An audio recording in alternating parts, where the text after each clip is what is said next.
Hey guys, it's Elizabeth, the Minister of Beauty, and I share the Bible. That's business, inspiration, beauty, life, and enjoyment.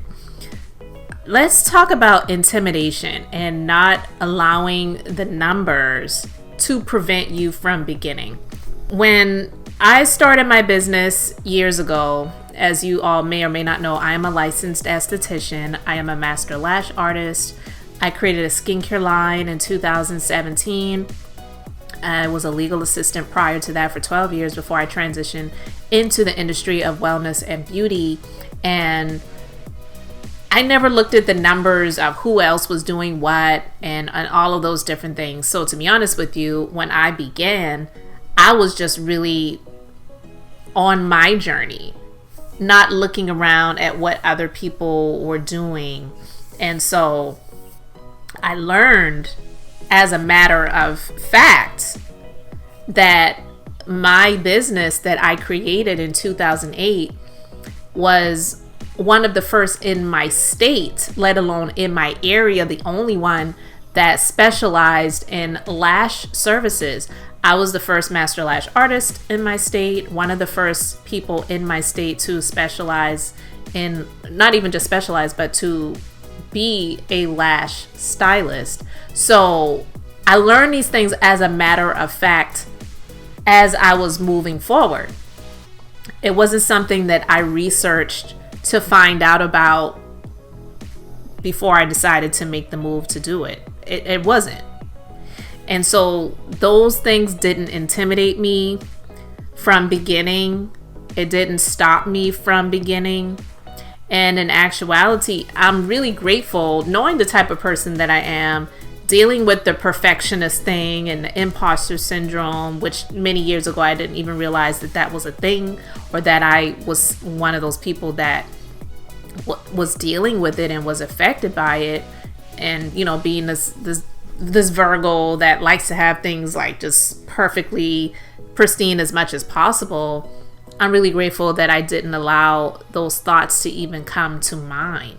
And I did a really great job of shutting people down when they would try to bring up to me as the years went by about how another business is doing this, or did you know that this place is doing lashes now, whatever. And it's like, okay. And I would say that honestly, it was something that bothered me a little bit. Not that other people were doing something similar to what I was doing. They weren't me. So that was not really ever a factor for me. But it would bother me a bit when someone else would bring it to me. It's like, what was your intention on bringing that to me for? Like, why? What was the point of that? Was I supposed to react in a certain way? Were you expecting a certain comeback? What were you expecting? I didn't even indulge in the conversation. I would just say, oh, really? And on to another topic.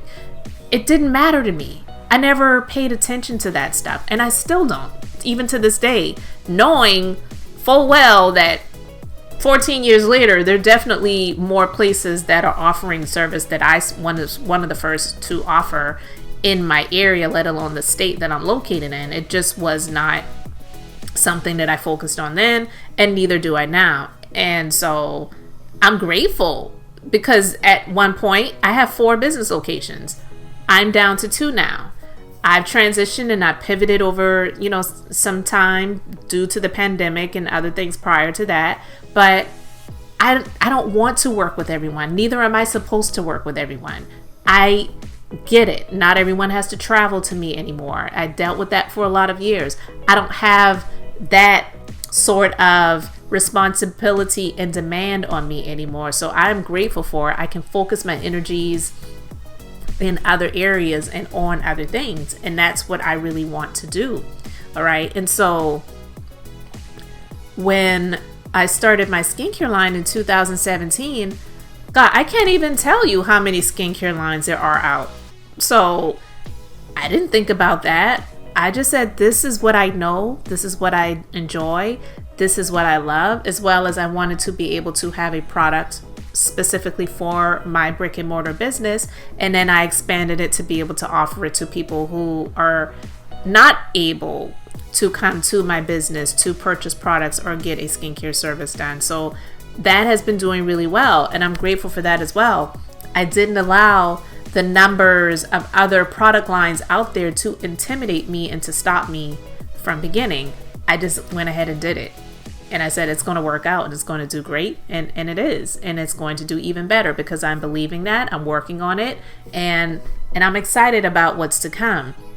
So I didn't allow the numbers in my brick and mortar business or my skincare line with me taking it online and offering it to other people besides those in my business. I didn't allow those numbers to intimidate me from beginning. I just did it anyway.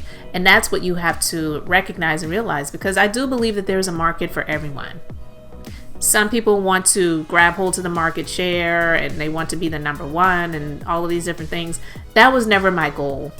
I'm always going to be number one in terms of who I am because there's not another me. Even if I was an identical twin, there's never another Elizabeth. So I can say that I don't allow those numbers to intimidate me from beginning.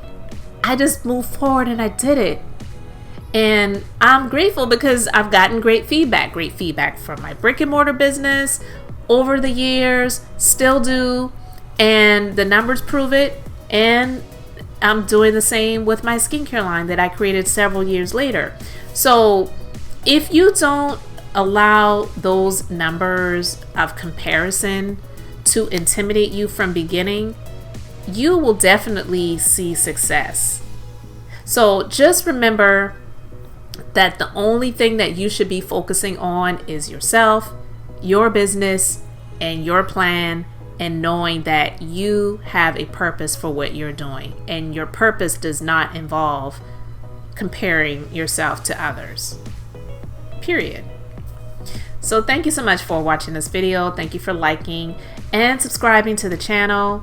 I am Elizabeth, the Minister of Beauty. I share the Bible, that is business, inspiration, beauty, life, and enjoyment. So until the next time, I hope you have an amazingly blessed and beautiful day.